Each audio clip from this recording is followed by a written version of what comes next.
me most concerned about the 44th President Barack Obama is that I've never seen in United States politics in our history someone being called world president, messianic leader, our savior. When the corporate press is behind somebody like this, look out.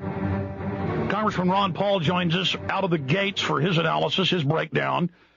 The congressman from Texas, of course, a presidential candidate who sent shockwaves through the political system, the controlled left-right paradigm, is with us for the next 20 minutes to break down what we're facing. Congressman, are you feeling the dread that many of us are feeling right now? Yes, I do, but I don't think it's brand new. I didn't wake up with it. I've had it for a while. I don't think the election was a surprise, but the rhetoric is getting pretty strong, and they are getting very bold.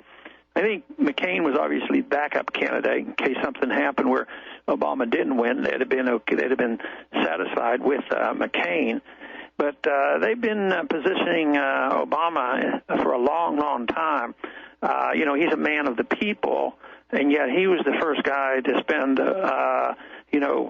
more money than anybody else. He probably spent more money than everybody else put together in these last 2 years, and that was, on the books it's about $750 million. But when you look at all the free stuff and you look at all the things that have gone on in the last 3 or 4 years, I consider the fact that he's probably had a $2 billion campaign. But we have to realize this started a long time before he even announced to be president. If anybody who would have gotten that much favorable coverage for so long, you know that the plans are laid for him to be the individual that is going to be taking care of the corporate elite.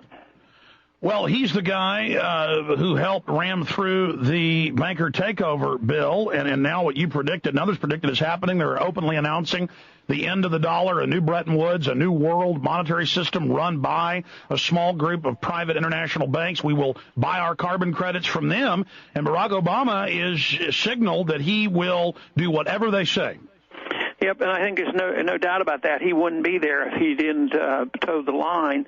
And, when the meeting starts on November 15th for the new monetary system, this could be, the beginning of the end of what we see as what's left of our national sovereignty.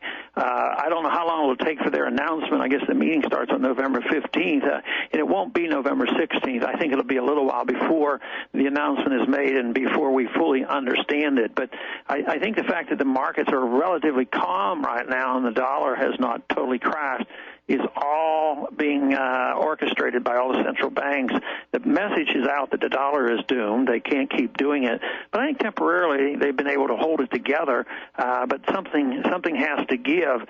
And it's on the business news station now. It's not just your radio show and others talking about it. I was watching a business station yesterday, and they were very, very up. Stiglitz was on. I guess you've heard of that guy. He was on very much bragging about this thing, about a new world reserve currency and world regulations. That means world government, and it looks like it's coming rather rapidly right now. That's right. We played the clip yesterday. He said over the banks, over the stocks, over every nation, a trilateral world currency, everything the Trilateral Commission announced in the 70s, everything we warned people about, and Obama is saying he's going to give us change. But the change with class warfare is robbing the middle class and transferring it all to the multinational corporations. I guess you heard a statement by Sarkozy from France. He said that we want to reform capitalism. But our president, came right back, and he says he's all for this world summit, but only on one condition, that we not tamper with the free market system. I thought, and people believe this stuff. They just listen to that, and it just goes over their heads, and it's so sad. Congressman Ron Paul is our guest. We're going to be back in 3 minutes for one more long segment with him, and I've got a list of important questions, but I'm not having to ask them because he's already on the same page, defending the republic, defending the true free market, defending sovereignty. We'll break down the new 44th president when we get back. Congressman Ron Paul is our guest. For those that just tuned in, the last segment we were discussing how they're openly announcing a world government of and by a private group of central banks, the same international institutions that created the derivatives implosion that we're seeing right now. Reuters, Obama urged to shape new economic order.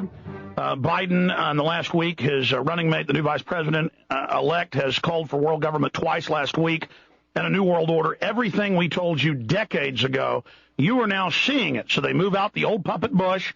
They're moving in the new puppet to fool the left now to get on this bandwagon. And Congressman, I've been interviewing a lot of international experts, by the way, including Stiglitz, who's pushing all of this right now. And they are saying, yes, the big announcement that Powell's talking about on the 21st or 22nd of January will be devaluing the dollar and basically announcing a new economic order run by the very people that orchestrated all of this. But other world leaders are saying it's also going to be economic implosions and military adventures.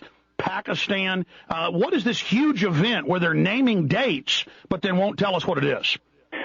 Well, they're just getting us prepared, and they are doing the planning, and they're in charge. And unfortunately, the people get distracted. I consider our election this whole past year or two is just a distraction, making everybody think, boy, this is really critical. This election means everything. You know, if we don't have McCain, the world is going to go to the dogs, or vice versa. If we don't have Obama, we're not going to be able to take care of the people, and the poor are all going to suffer and die. And it's all orchestrated to people, so people are misdirected from the important issues of war and peace and money and the Federal Reserve and the business cycle and all these calamities that are going on.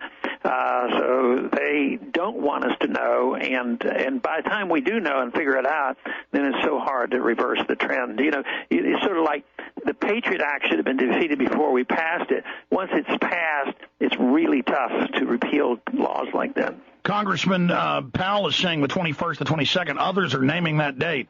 You're there at the Hill. You're closer to the inside of the actual workings of power than the general public is. Have you heard anybody who has inside knowledge about what the crisis is, or is it going to be the announcement of the New World Order?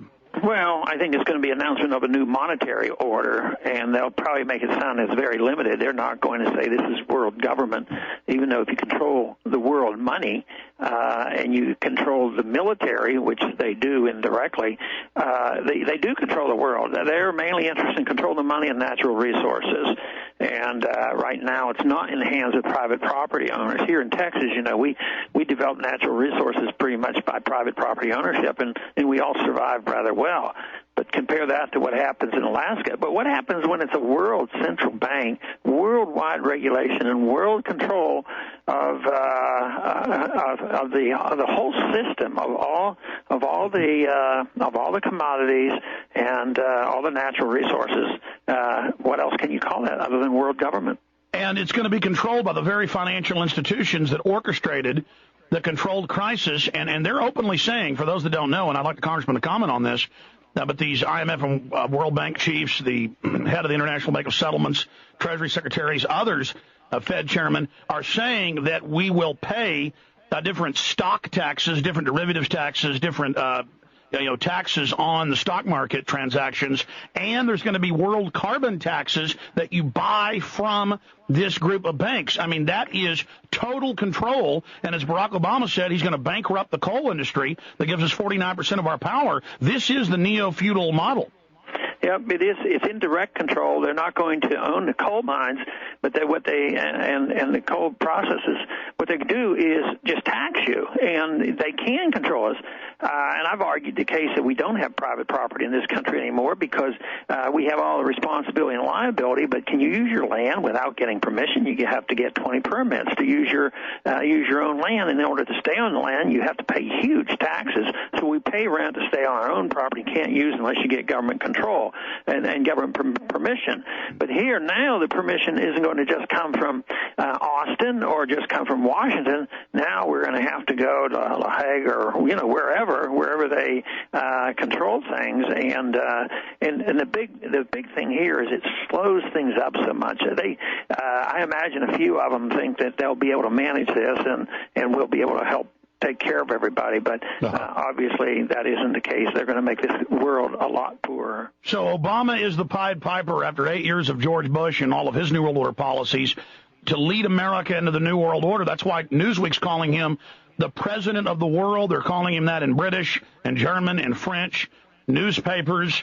Obama mania in Germany. I mean, they are calling him the one. They are calling him the leader. I mean, anytime you see that in history, Congressman, isn't that dangerous? I mean, that means not only dangerous, but maybe we have crossed the Rubicon. You know, maybe it's going to be very difficult. So we have to look for sources of optimism, and what do we do? Ultimately, though, all that happens to us is a result of philosophy and beliefs and convictions, and that's where I think we've made some inroads. You know, in spite of the shortcomings of our campaign, I think we made some inroads in calling attention to a lot of people in this country the importance of monetary policy, the importance of the central bank, the importance of how government causes so much problem. It's just that we're in the minority. That's right. Your campaign covered all the issues that are now unfolding center stage on the world.